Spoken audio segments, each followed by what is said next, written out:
For historical context and more information, see the description below. There was only one seat left in the train. This woman made her way to it. She had in her arms a bird cage, a basket of apples, numerous bundles. The young lady who shared the seat with her was quite good-natured about it.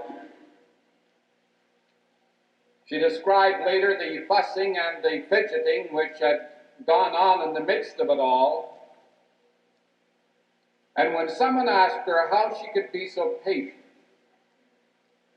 how she could have this woman literally falling over her with her bundles, she said, "I really didn't think that it was worthwhile being disturbed. We had such a short way to go together. We had such a short way to go together." Isn't that something to be remembered all the way through life? It doesn't mean that we should allow people to walk over us and to push us around, or to take unfair advantage of us. But it does mean a constant realization of the fact that this is a rather short life that we have here on earth at best. And we would better bear that in mind before we allow the various trivial difficulties to disturb us to the point where we're going to create a quarrel. Our years and we have such a short distance to go together. It's brought out, of course, in that familiar story of Mary and Martha in the 10th chapter of Luke. Jesus had gone to the home of the two. Mary sat and talked with Jesus while Martha went about the business of preparing the meal. And Martha wasn't happy about it. She wasn't the least bit happy about it. And probably she had very good cause. It may have been that Mary had a lazy streak in her. It may have been that this happened a good many times before. That every time they had guests, Mary had a habit of going over and sitting there like the Queen of Sheba, while Martha went about the work of preparing the meal. And this was just one more instance. And Martha just couldn't stand it any longer. Why couldn't she at least go and set the table? And so you can almost hear her saying to Jesus, "Lord, doesn't it concern you? Can't you see that Mary isn't particularly interested in what you are saying, but it's just she's trying to avoid work? Speak to her. Tell her to come and help me get the meal. Then the three of us can sit down and talk." And so Jesus turned to her and he said, "Martha, Martha, you are anxious and you are troubled about many things, but one thing is needful. Mary has chosen the good portion, which shall not be taken away from her."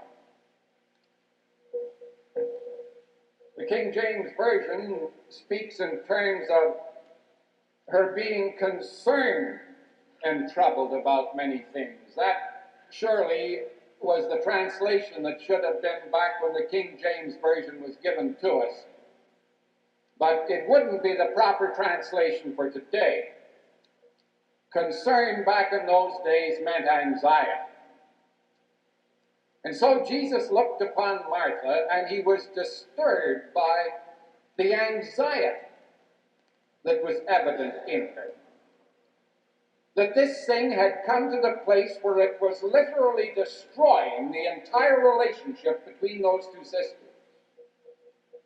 And that Martha would better recognize that being anxious and troubled about many things that may not be too important can destroy one's relationship to all things that are spiritual.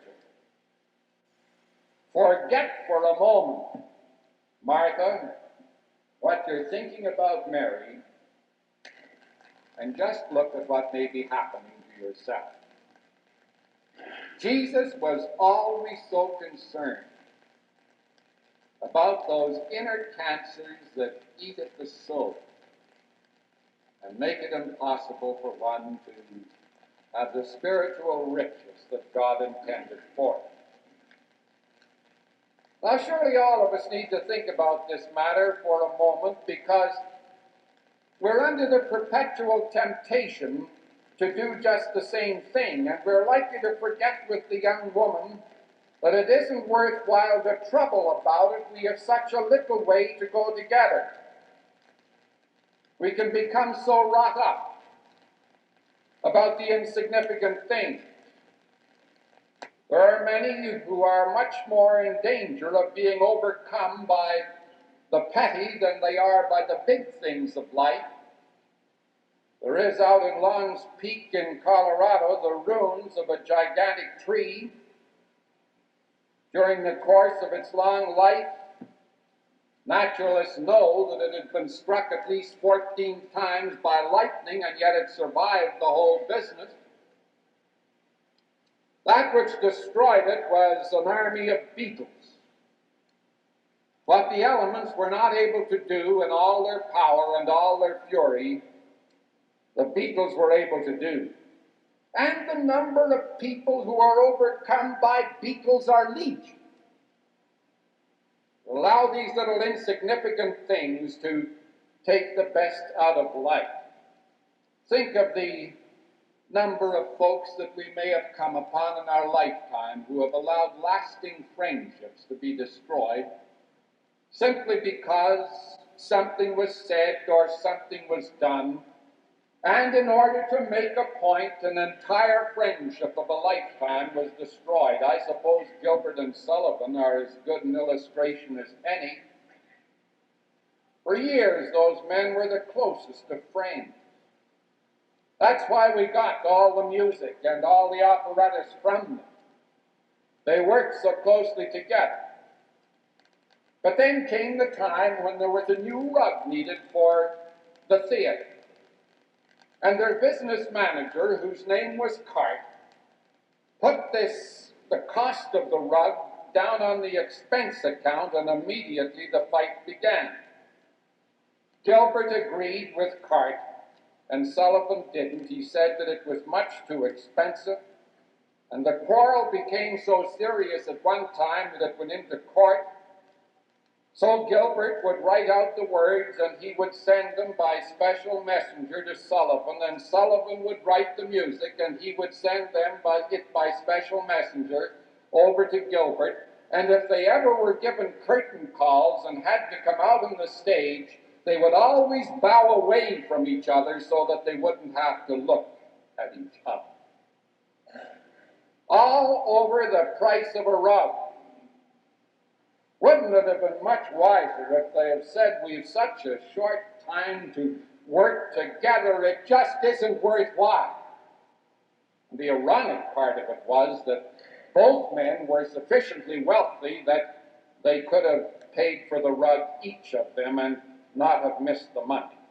It happens in families. They're able to withstand the attack of hardship and death, only to break down under the strain of some little trivial understanding that comes into the home. And of course, the tragedy of that is that children who are much more observant than parents sometimes give them credit for being sense what is happening. If there is anything in the wide world that children sense quickly, it is tension in the home. If there's anything that they sense quickly, it's an artificial affection in the home. And so they are forced to come up without any emotional help whatsoever in the preparation of a life that is going to demand all of the stability that they can possibly bring together. Many couples end up in divorce courts that should never have gotten there. I was called in a few weeks ago by a couple that had been married 24 years. They had raised 6 children. And apparently they'd been so very happy. They had been childhood sweethearts.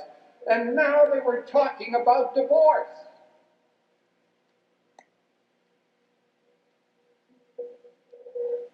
I tried to talk in terms of what had they seen in each other originally. What was the spark that set this love affair going in the first place?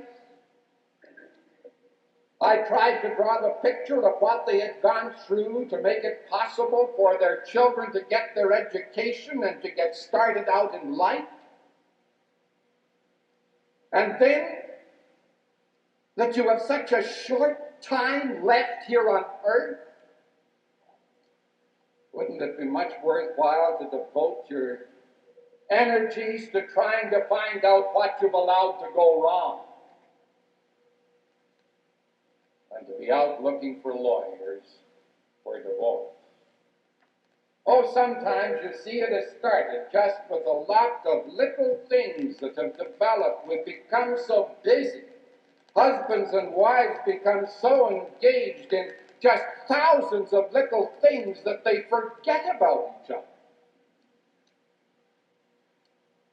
Did you read in the paper some time ago about in Portland, Maine, where an old fellow actually went into the office for missing persons, and he said that he wanted to report that his wife had been missing for 15 years. 15 years. And of course the clerk was shocked. And he said, "Do you mean you're just reporting it now for the first time?" And the old fellow says, "Yes, I got a bit lonesome. I got a bit lonesome." He'd been accustomed day after day, week after week, getting out in the woods, doing his work. Now he wasn't quite as active as he had been, and now he couldn't spend himself in the woods hunting and fishing and what have you. And so he got a bit lonesome. This thing that we call companionship, which is such a vital part of marriage and is so easily neglected. Probably you know about the dear woman who was sitting with her knitting and the husband was sitting reading. And she was becoming rather bored, and she said, "I think, John, that you might at least talk to me while I'm knitting." "Oh," he replied, "why don't you just knit to me while I'm reading?" I suppose when we're called in on these cases where there's a separation between man and wife, more times than anything else, this business of companionship has been neglected. He or she had thought only in terms of what he or she liked to do, never in terms of losing themselves in the happiness of the other person in order to find happiness.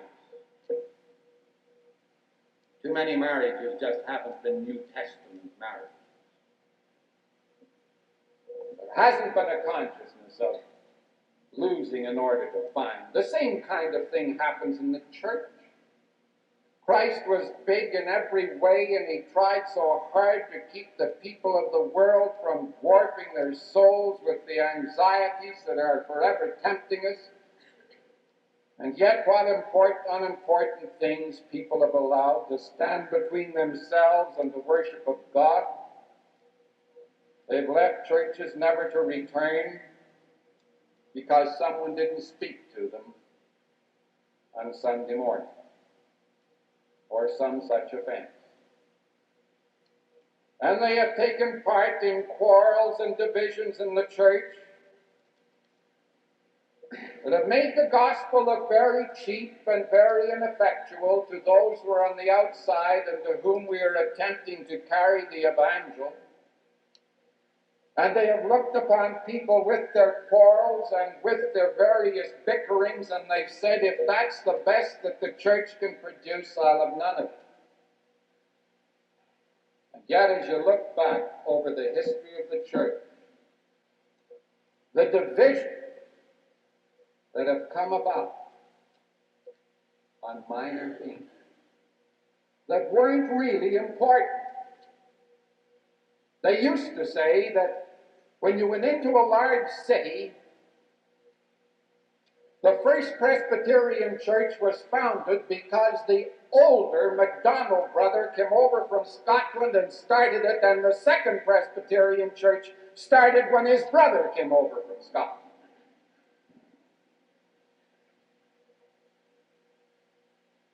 People leave the church, they criticize the church for reasons that just aren't big enough. And before God, we've such a little time to work here. Before God, there's so little time that it behooves us with the psalmist to number our days and to apply our hearts unto wisdom.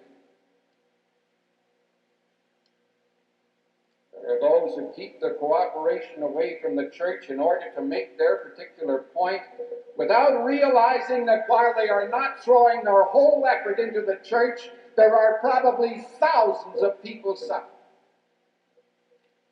in mission work because Martha, Martha, you are anxious and troubled by many things. Albert Schweitzer said that the tragedy of life is due to the fact that so many people allow something to die within them while they live. Allows them to die within them while they live. I've collected a great group of friends over the years, and when it comes around to a birthday, I may expect anything. And I got one card which showed old Father Time himself looking at a tombstone. And written on the inside were the words, "How old would you be if you had lived?"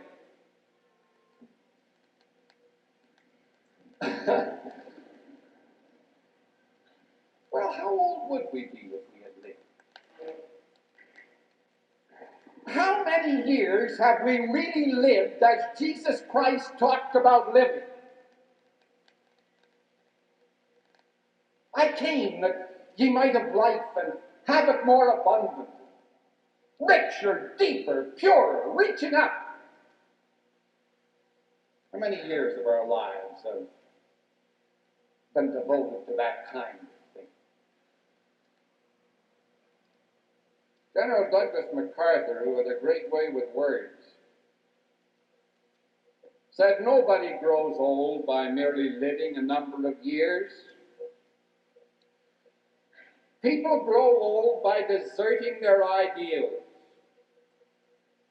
You are as old as your doubt, as young as your self-confidence, as old as your fears, as young as your hopes, as old as your despair, and in the central place of every heart, there is a recording chamber.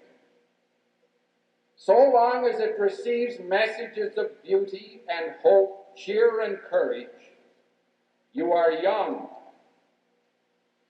But when the wires are all down, and your heart is covered with the snows of pessimism and the ices of cynicism, then and then only are you grown old. So teach to number our days. So we need to remind ourselves then that life is a pretty brief business. The years and we have such a short time to go together. and that we would better prepare ourselves for the living of those years. And that means learning to see things in perspective. Did you know that Whistler used to paint most of his portraits in the twilight? A friend asked him why. His answer was, as the light fades and the shadows deepen, all the petty and exacting details vanish. Everything trivial disappears, and I see things as they are in great, strong masses. Well, I imagine if we could find some way of doing this in the world, it would be pretty good business. Martha, Martha, you're anxious and troubled about many things. And they're the ones that the twilight should be obliterated. You should have grown beyond that. Paul said in one of his prayers, "It is my prayer that your love may be more and more rich in knowledge and all manner of insight, enabling you to have a sense of what is vital." I must say that here again is this secret of happy home life. When you go to older husbands and wives that are having trouble, frequently you find that in their marriage relationship, they're in the same position that they would be in prayer if they were still saying, "Now I lay me down to sleep. I pray the Lord my soul to keep." You see, as the years go by, there should be some of the differences that made marriage difficult in the beginning that are disappearing with the twilight. We should have grown up. We should have learned to handle things that when we were in our teens we probably were not able to do.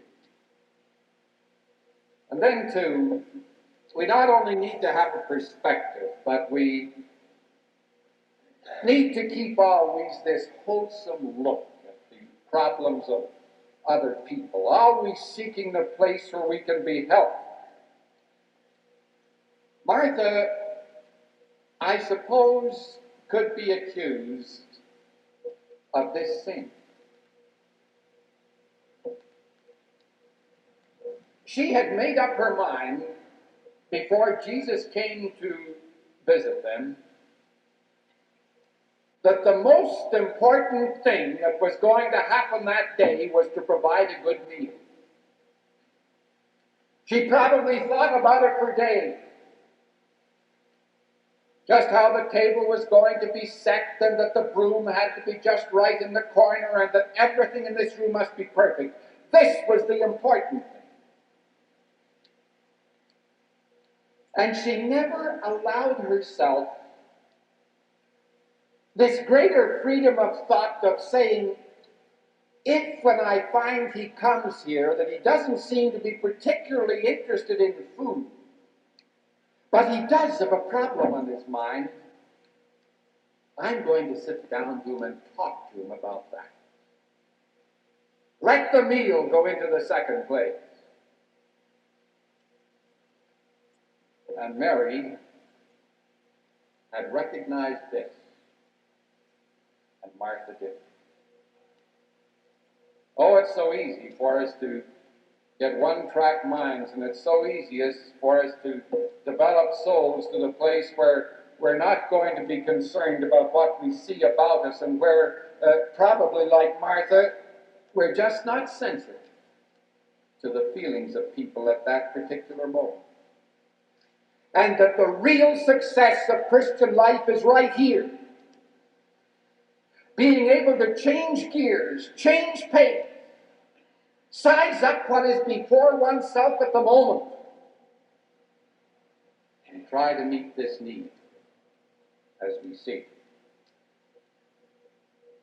If there are scars in life, we got to be on the alert to tell people that there are also things that are big enough in this world to cope with them. If there are wounds, there are healings, and that the people who need them are not away out there who are waiting for our missionary dollars. They may be right within our own home, and we haven't seen them because we've been so anxious and troubled about other things. We're helped in this matter, I believe, by remembering what one should never allow himself to forget. Bach, as you know, was for 27 years music director in a church. He loved God through Christ. And everything he did, he was doing it as a monument to his God. And every piece of music that he wrote, he had written across it to the glory of God alone. Is it any wonder that his compositions have done so much to lift the hearts and the souls of people? The chief end of man is to glorify God and enjoy him forever. To lose oneself in that privilege. When one finds himself being teased and tossed and tormented by the things that do not matter too much, it may be well to draw ourselves up short and ask if we're losing sight of what the Catechism talked about. I know of one old minister who always used to preach a sermon once a year on astronomy. He was asked why. Well, he said, once a year I think I need to have my eyes lifted beyond everything in this earth. If a sermon in astronomy will do it, it's good. But at least once a day, we can preach our own little sermon on it. Find some place for God in the midst of it, as Scharfe wrote. Let us put by some hour of every day for holy things, whether it be when dawn peers through the window pane, or when noon flames like a topaz in the vault, or when the thrush pours in the ears of the eve the plaintive melody. Some little hour whereof to be held wrapped in conversation with the soul, from sordidness and self a sanctuary, swept by the winnowing of unseen things, and touched by the white light ineffable. All of us need now and then to be swept by the winnowing of unseen things. Remember that they that wait upon the Lord shall renew their strength. And that the most important thing in life is not just to remember that we have such a short way to go together, but to ask ourselves whether or not we're walking that way with him. In the name of the Father, and the Son, and the Holy Spirit. This morning's worship service emanated from Shadyside Presbyterian Church in Pittsburgh.